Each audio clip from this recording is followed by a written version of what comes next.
Hello, everybody. It's another Saturday night live stream. I'm here to do an unboxing of some epic collections that are coming out. How you doing, everybody? It's been a busy weekend because I've been helping out my buddy Omar, who has been going through some family a crisis, a little family emergency. His father passed away. It's been a real difficult time for him this past week, and a bunch of us in the online community have been helping him out and jumping on his channel to do some live streams. So I've been busy. Um, but yeah, how are you? Where are you calling from today? Whoa, good morning with the clocks changing. It's 4 a.m. Don't you ever sleep? That's just wild. Four o'clock in the morning. Um, yeah, that's pretty wild. Okay, so we got somebody here. We have Derek from Texas. Hello, Derek. And from California, everybody calls me Tony. So you're in the same time zone as I am. Martin Lopez, did I catch the World Series? I did not. I can't say that I am much of a sports watcher at all. I don't follow that at all. Yeah, early morning Q&A. That was on the Near Mint Condition channel. If you go over to Near Mint Conditions YouTube channel, you can see I was on the ask me anything, I guess it's kind of a Q&A. We just chatted for a couple hours. It was actually really fun. From Iowa, Jason, I'm going to be in Iowa in December because my wife is from Iowa and we go back every year to visit her family in Cedar Rapids. So yeah, that's where I'll be in late December, early January. You do 4 hours. Oh man, a longer sleep every 8 to 10. Okay, well that's good to know your sleeping schedule. So I'll try and plan my live streams accordingly. Actually, probably don't have to plan them because you'll just more than likely be up. Well, you know what?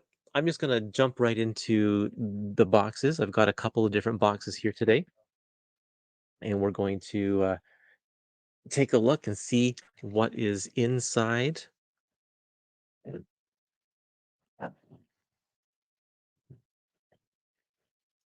Oh, keep forgetting. I don't want to have the label facing out, otherwise you all know where I live.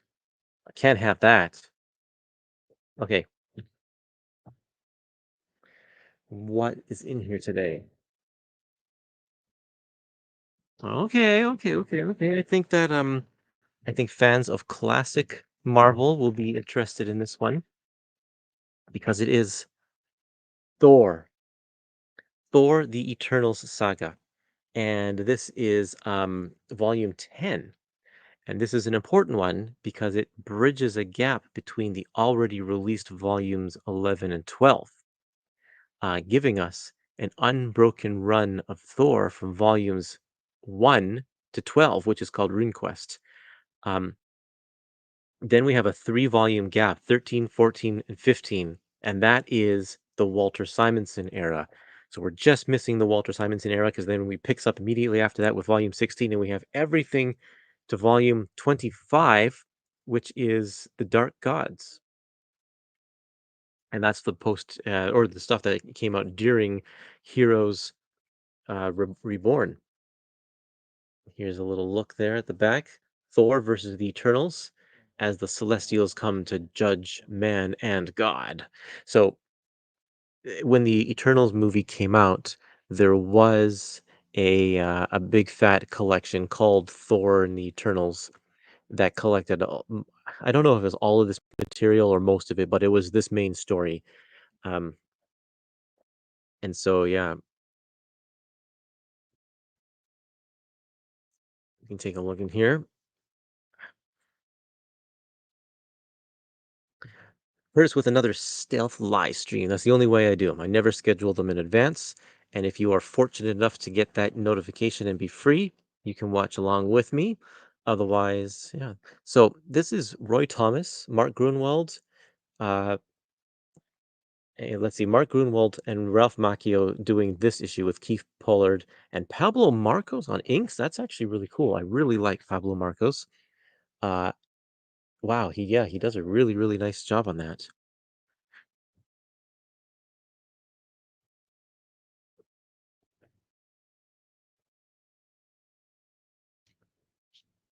Wow, it looks super good. This what years are these? 1979 to 1980. Um, so we're getting into well into the Bronze era here. The city of the space gods. Thor around this time was very much into celestials and the Eternals and stuff. Um, Walter Simonson kind of does a lot to bring the lore back to the character in terms of the mythology and that kind of stuff. Otherwise, it's Thor. Thor's kind of really more of a superhero rather than a mythological character, especially here in these issues here. There's lots of celestial action. Sif, there's Sif.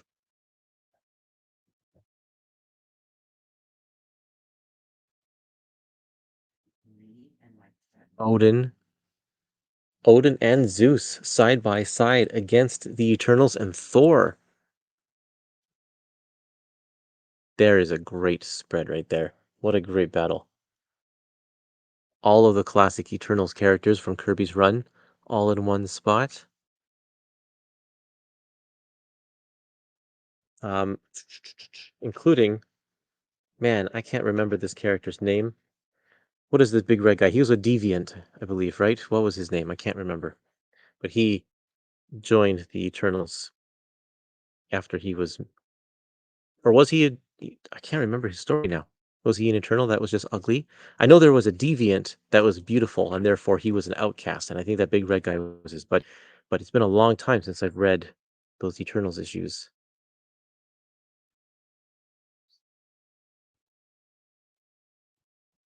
You have Heartwork Comics Reader says you have the run in 5 trades. One will likely double dip since we are assuming the epics are using different colors. I have Marvel era Transformers twice with original and IDW colors. Interesting, interesting. I have the IDW trades, the ones with the black spines, the black covers, and they're pretty good. Um, some of them, of course, suffer from just bad scans because they're going with low quality. But I had a look at those original issues, and the original issues actually were pretty bad to begin with, so not much they could do about that. This is a great cover. Look at that. Wow. Keith Pollard. Yep. Fantastic. I love it.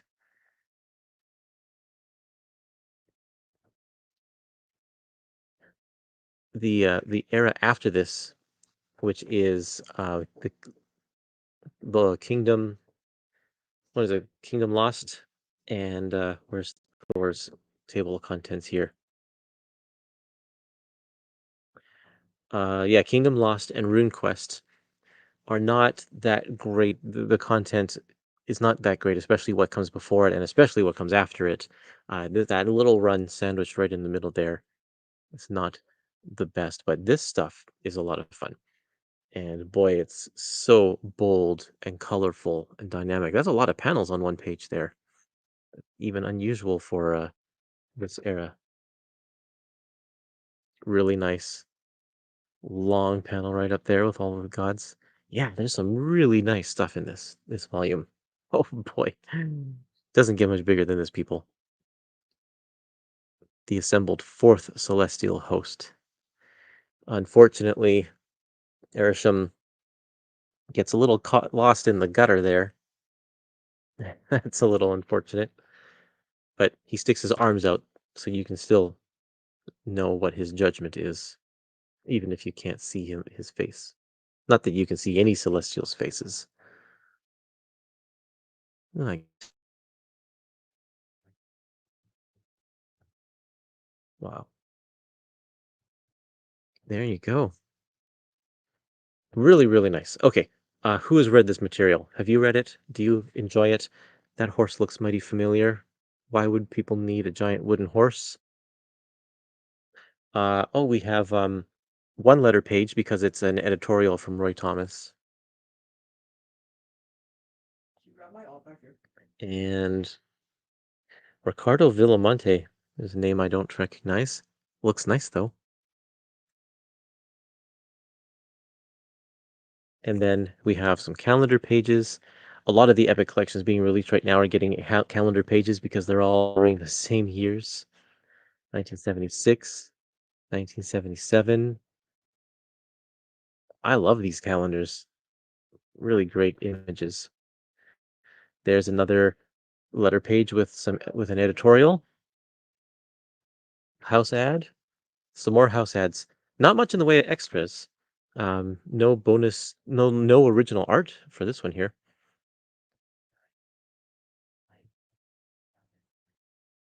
Well, that's one box. I've got another box. Should we open it up too? I think you are all looking forward to that, right? So let's see what's in the next box. We'll put this up here for now.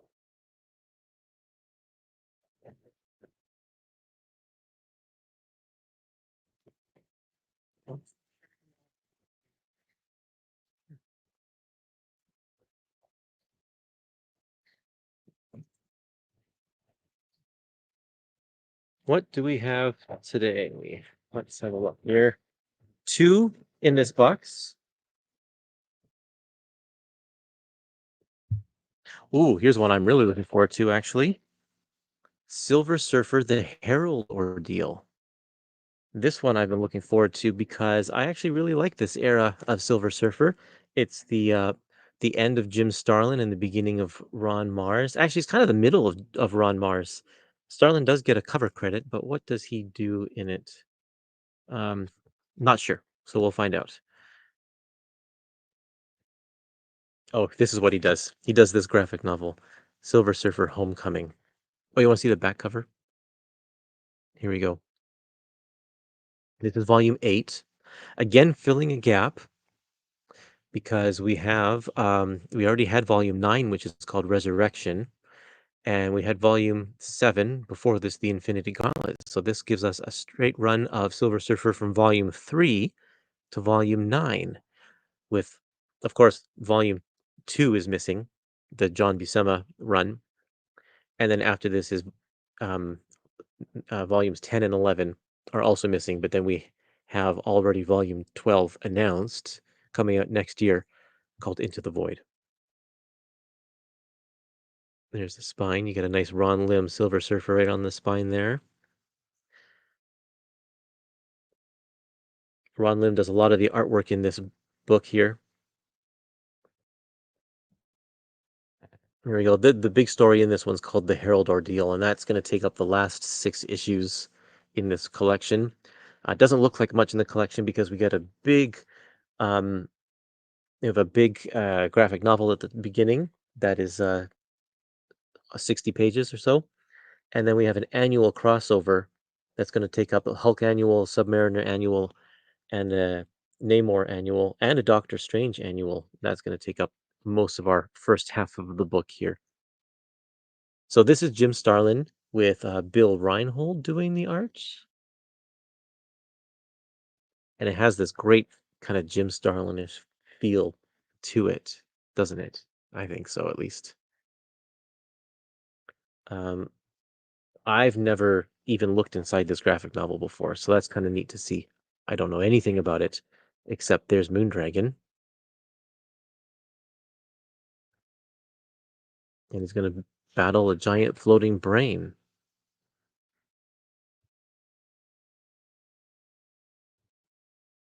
It looks cool, though. Really nice. Um, let's skip ahead to the end here.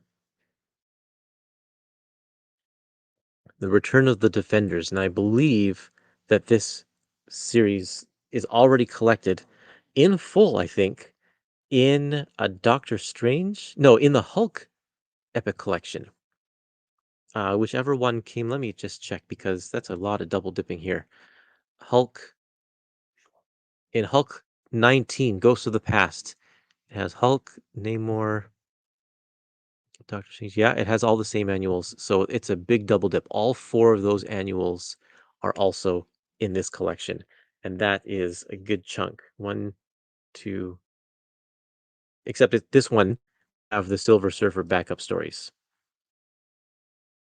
I think. Let's check to see if there are even Silver Surfer's greatest foes. Yes. So this one has the Silver Surfer backups, whereas the appearance in the Hulk had the Hulk backup stories. Fire Lord, that's one of the annual backups,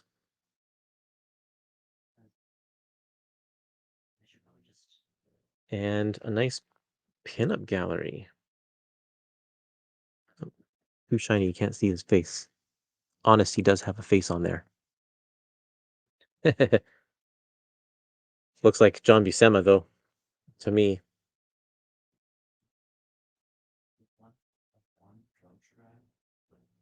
Very cool. Rick Leonardi. Who's that? Kind of looks like Jim Lee. This one, I think it is.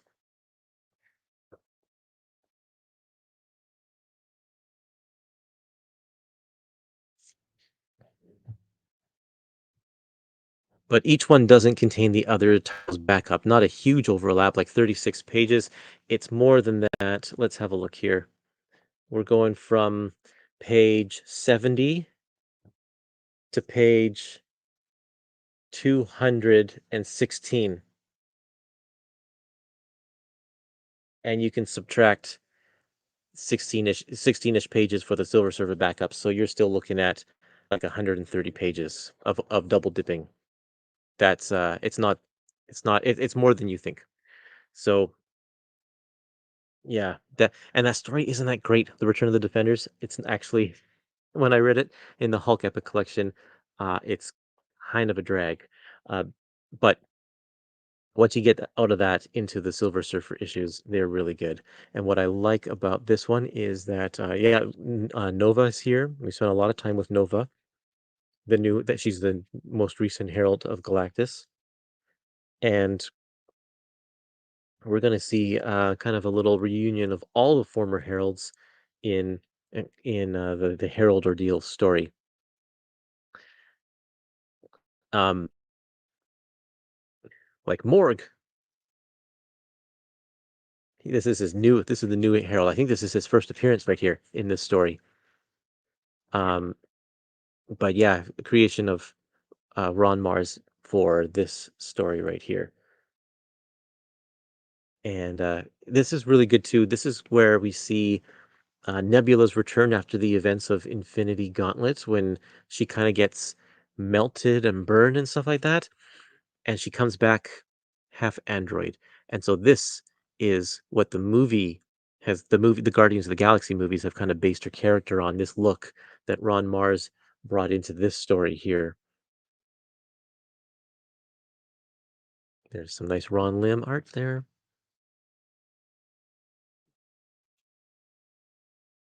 Yeah.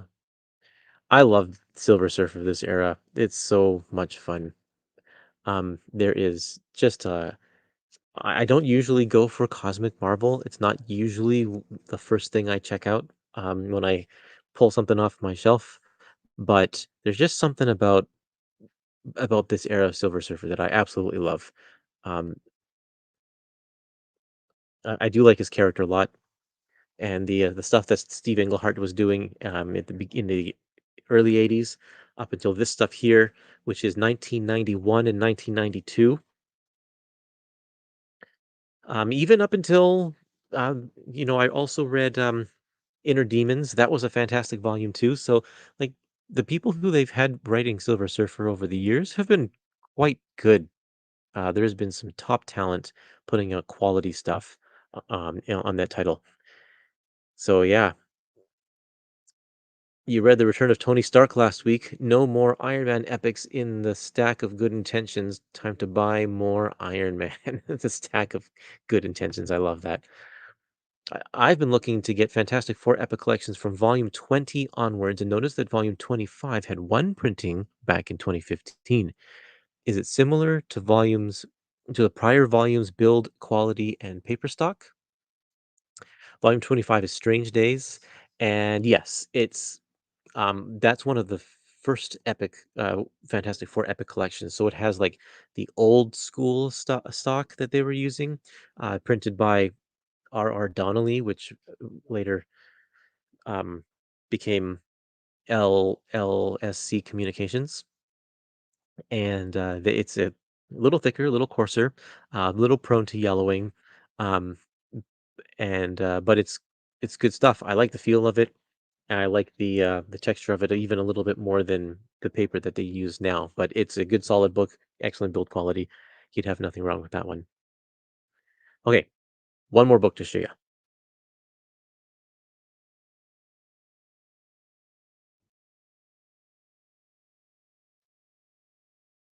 This one is exciting too. I know a lot of people are looking forward to this one as well.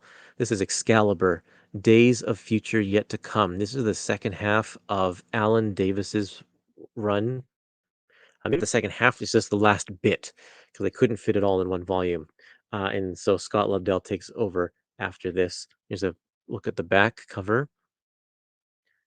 Phoenix faces her fate, even though neither of these characters are named Phoenix. This is volume 5, 1992 to 1994. The Phoenix, of course, that they're referring to is Rachel Summers, who is a member of Excalibur, and not on the cover here either. So that's a surprise. Oh, and then this character, he didn't last very long. I think his name is Micromax, but he is important enough to be on the spine there with Nightcrawler. Days of Future Yet to Come. Alan Davis. Of course, Alan Davis helped launch the title with Chris Claremont at the beginning, and then both of them ended up leaving, and then he came back to do some solo stuff. That is definitely not Alan Davis. Who is this? Let's see if we can find the title here. This is Scott Lobdell and Scott Collins. Scott Collins, the artist. This is definitely a backup. So who takes over after this here? Oh, let's see here. Yeah, Scott Lobdell. Um, okay, sorry, I'm jumping ahead. Let's get back to the beginning here. Second issue with Scott Collins, I guess, is a um, two issue fill-in story while Alan Davis is on a break. There's the Phoenix that we're talking about here. Alan Davis, of course, has such a dynamic style. Wow, look at that Galactus. Holy cow, that's so awesome. Wow, it's just splash page after splash page of Galactus versus Phoenix. Whoa, incredible. Just incredible. I love it. And there's some original art. I guess they decided to pepper in the original art into the in between issues when they need to have a page filler. Now let's focus on Nightcrawler for an issue.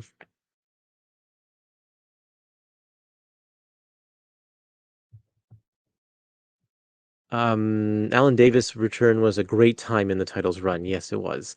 I've been holding off on my big Captain Britain read through, with this one not being far off. Classic UK era Pendragon, as much as Excalibur as we have in Epic's Union, Jack Minis, Wisdom, wow, and MI13.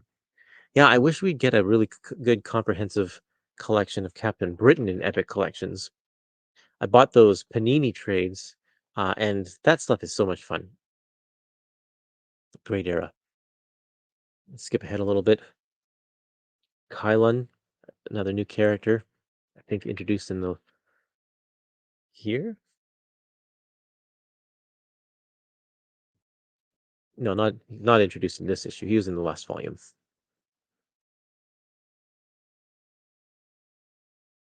Yeah, there's a cover. The hero crying over the fallen comrade.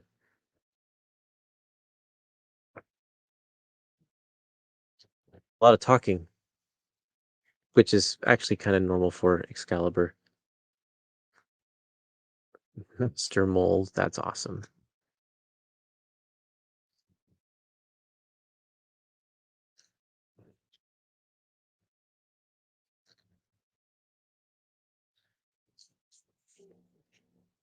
Okay, what is this?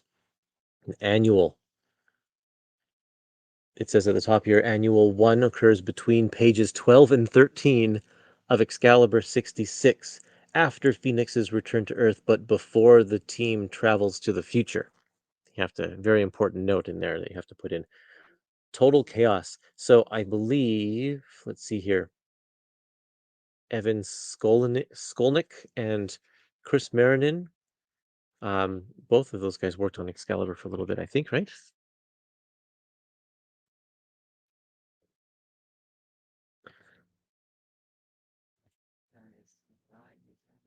Okay, let's skip ahead a little bit here. Oh yeah, the trading cards. So they had new characters in all of the annuals for this year. That was the gimmick. They introduced a brand new hero and gave them each a trading card, and they include the trading cards in here. That's kind of nice to see.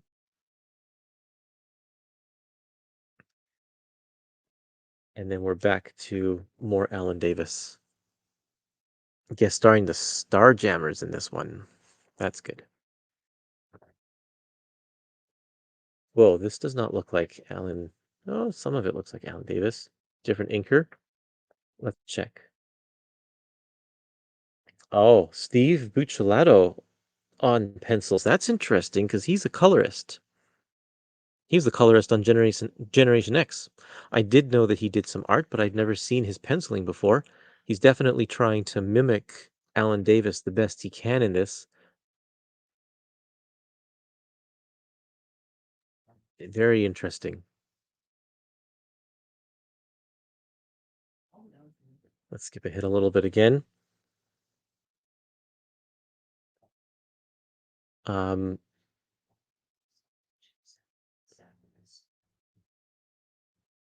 Again, I think it's Steve Buccellato.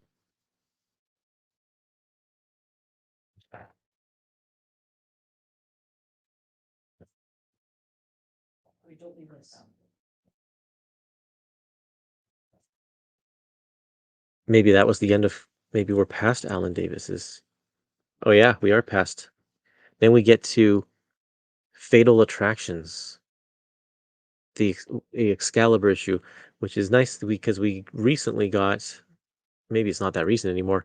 The Fatal Attractions X-Men volume that didn't include this issue, so it's nice to see it appear in this epic collection here. It doesn't. It stands on its own, so it doesn't tie heavily into what's happening with the X-Men at the time. It does reference things though. Nice little shot at the end there. Some more original art by Ken Lashley. Richard Ashford wrote this one. I don't even know that name. Oh, you know what? I think I have this issue, like the single issue. One of the random things I have here.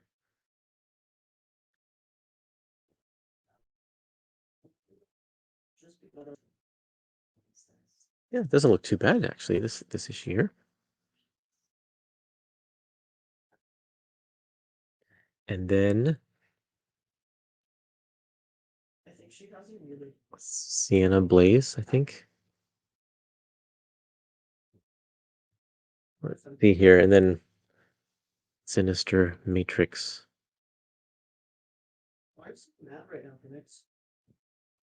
I'd say I've read maybe half of this volume. Half of it is material that I haven't read before. So I'll be able to finally read it in context of the era.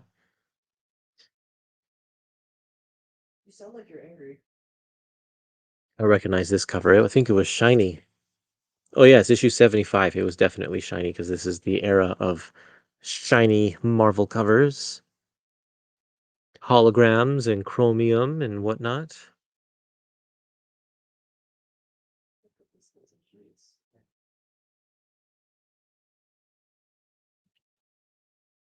Okay, let's see.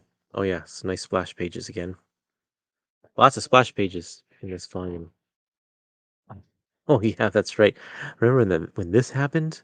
Britannic? Captain Britain's gone through some weird changes, hey?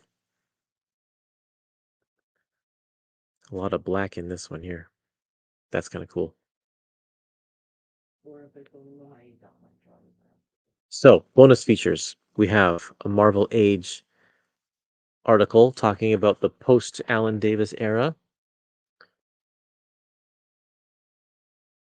What is that? Scarce Annual 1990. I don't know what scarce is. Oh, there's a calendar page. Um, swimsuit special and a fake advertisement. This is the era of swimsuit specials.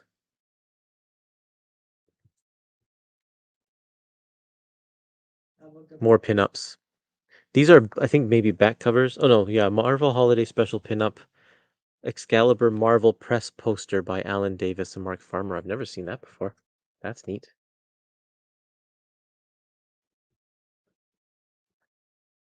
And then another poster with Ahab and his hounds. That's it. Excalibur Volume 5. Um, what is that for our Excalibur standings right here? 1 through 5. Then we need 6 and 7, and that's it. Because 9 takes us up to when the series was canceled with issue 125, plus a little bit beyond that. And so there you go. I would rather read Terry and the Pirates. Well, of course, that's because Terry and the Pirates is one of the best comics of all time. So yeah, it's going to be better than almost everything that Marvel put out. Hard pass on the Skolnick era. Unfortunately, if you want the entire Davis run in Epic Collections, you're going to have some Skolnick in there. It's going to be in this volume. So there you go. Lobdell is the worst. He's not the worst because I really like Generation X. And I think that book is excellent. And so that was written by Scott Lobdell. Curtis, are they going to reprint Tales to Astonish West Coast Avengers Volume 3 anytime, you think? Super rare book. Honestly, I don't know. I'm not too sure what their plans for reprints are because they haven't really been scheduling the reprints um, for 2025. It's been hit or miss. Actually, it looks like it's about one a month through 2025. Not quite one a month. And this back half of 2024, it's only one a month, whereas they were two a month, sometimes even three a month at the beginning of this year. So they've slowed down on the reprints. I'm not exactly sure why, but I sure hope that they bring them back because a lot of people are missing out. Well, that's interesting. I didn't get a copy of Darth Vader Modern Era Epic Collection Volume 1. That one should have come in the box with Thor. So I'll have to pick that one up at the local comic shop. But I do want to thank Marvel for passing along advanced copies of the rest of these because we're sure happy to see them before they come out. They look great. There's nothing wrong with them here that I can see at least. Um, so in case you are joining us late, we took a look at Excalibur Volume 5, Silver Surfer Volume 8, oops, and Thor Volume 10. Three classic era Marvel Epic collections. One from the late 70s, one from the early 90s, and another from kind of the early mid 90s. Three different eras of Marvel, and all pretty good content here with some top creators. This is, yeah, no moderns, no Star Wars, no aliens. It's just classic Marvel. That's always nice to see because that's why I think a lot of us picked up the Epic collections in the first place to get all of this kind of stuff. And there we are, three volumes. So when are these coming out? That's a great question. Nobody asked me yet. Thor 10 is out November 26th. the same day as Darth Vader #1. And then Excalibur is December 3rd. And Silver Surfer 8 is also December 3rd. So there we go.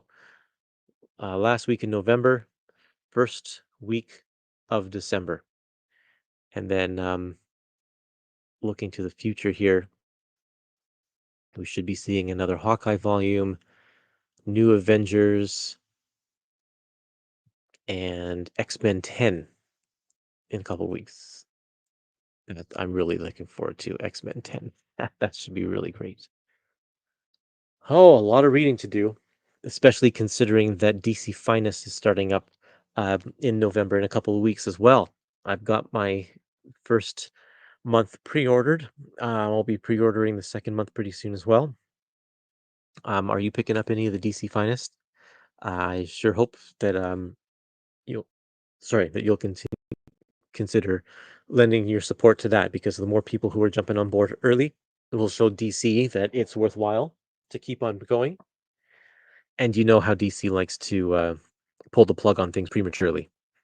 So if we can all make sure that if you are on the fence, the only way this is going to succeed, especially, Superman, starting from the beginning at like 1938 or whenever he came out, it's like there's going to be like 40 or 50 volumes that take us up to 2011. It's going to be a huge series, way longer than any of the Marvel lines, the Epic Collection lines, just because of the sheer amount of output, multiple Superman titles dating back 20 years earlier than Marvel Comics started.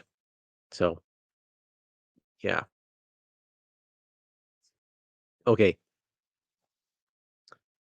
you'll be getting Thor and Silver Surfer. Great. Currently reading Epic 1 of Thor. Good early stuff. It gets even better a few volumes in, especially once you get to volume 3 and 4. Really, really good stuff. You pre-ordered Thor and Silver Surfer. Yes, you're going to get DC Finest. Hope the DC Finest are the same quality of epics. From everything that I've seen so far, it looks like they are. It looks like it's going to be a very, very top quality collection of books. Late night, Curtis. Hi, Dom. I was talking with Dom this morning. We were on a live stream this morning on Near Mint Condition. Looking forward to my first experience of Golden Age Superman. I'm glad you're here, Ultra Mega Nicola. Okay. Um, it is Golden Age Superman is an experience because it's so different than Silver Age Superman. It's so different than Bronze Age. It's so different than modern. Um, it kind of depends on if you like reading Silver Age comics. I mean, sorry, Golden Age comics, because they are definitely a different beast. Personally, not my favorite. We were talking about Terry and the Pirates earlier. This stuff is Golden Age era, 1934 to 1946 or so, and it's way better than Golden Age Superman, let me tell you. Way better. It holds up today. Longest running Hachette series on my shelves went 280 volumes. Wow. Their Deadpool is 100 books. So yes, you can do the long haul, definitely. Um, Me too, I hope. We'll see. The Silver Surfer Epic is worth a purchase. It really is. It's excellent stuff. Really, really fun. Can't wait for Metamorpho, Plastic Man, and Peacemaker. You know what? Those three really interest me too, because they're just such colorful characters, and I love that they are including the characters that didn't even originate at DC Comics, like Plastic Man and Peacemaker. Um, I, yeah, really looking forward to those ones. I think especially Peacemaker. That character really fascinates me, and I don't know anything about Peacemaker comics, so I'm definitely looking forward to that one. And the Metamorpho for the Ramona Fradon art is just really, really great. Anyway, it's late. Some of you should be going to. Oh, hold on. I wanted to address this here. I think the Gorilla DC Finest is going to be a misfire. You know, that's going to be the hardest sell for sure because it doesn't have any big name heroes on the cover. I don't know that it'll be a misfire, but it might not be the same seller that they're hoping it to be. But I hope they follow the science fiction book up pretty quickly with another volume so that we can tell kind of what direction they're going with that line. Um, it would be nice to see another chunk of books and see how they're being collected, if they're doing based on um, if they're doing it based on stories or characters or themes or what. So um, it's a good testing ground. I'm still gonna get it because I love that random guerrilla sci-fi stuff from the Silver Age. I think that's I think it's a lot of fun. Um, but yeah, let's see. I've always been a fan of the checkerboard DC era. Yeah, that's a cool stuff. Um, Definitely in for any genre books. Bring on romance. Yeah, Marvel could stand to do that too with some of their romance books. Will order the Gorilla book on principle. Good for you, Dave. So am I. So am I. We can show Marvel or show Marvel, show DC that we mean business. I was already looking forward to Batman, Green Arrow, and Flash, but after hearing you and Dom talk about the Teen Titans Judas contract story, quickly added that to my list of DC finance. I think that's one that I'm looking forward to the most. Haven't read it, but it's a well-regarded story. I'm really looking forward to that one. Any word on Doctor Strange Epic Collection Volume 6 and 7? We don't have a Doctor Strange volume scheduled for 2025 yet, but we still have half a year. And so, or just under half a year that we don't know about. So I assume that it'll come. In previous years, Doctor Strange came out around Halloween. And then the last couple of years, actually, I'm looking back and it's even, I guess, since COVID messed up the schedule, Doctor Strange has been at the beginning of the year, but we didn't get that this year. So I guess they're pushing it a little bit. Um, Not too many more Doctor Strange volumes to get before we have a complete run of that first volume. So hopefully we can get to that soon. I'm gonna get as many of these I can. Talking about DC Finest, I assume. Really hope they do some of their romance comics. Yeah, there you go. The Fantagraphics Atlas reprints. Are you looking at my shelf up here? I've got a couple of them.